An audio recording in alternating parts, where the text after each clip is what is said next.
hari ini kita panen raya, panen terakhir dari tambak udang salah satu binaan Kodim Aceh Barat. Ini tambak udang di sini ada sekitar 7-8 farm. Ini salah satu farmnya namanya Farm Mitra Rakyat. Jadi hari ini kita panen udang, kemudian ini panen terakhir, panen raya. Ini alhamdulillah hasilnya cukup memuaskan, di luar target, melebihi dari target. Begitu. Jadi kalau misalkan satu farm itu dia targetnya bisa 20 ton, ini bisa sampai sekitar 24 atau 25 ton.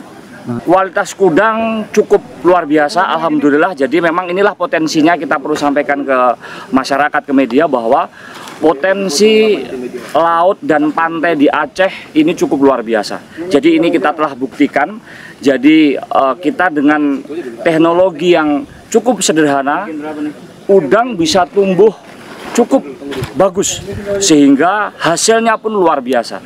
Sehingga ukurannya sampai sekarang dengan ukuran yang cukup besar sekali, size-nya bisa size 27, bisa 26.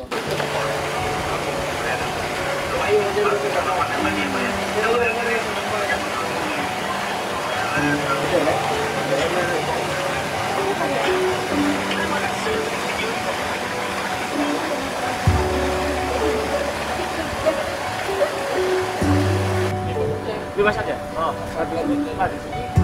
Acara makan-makan.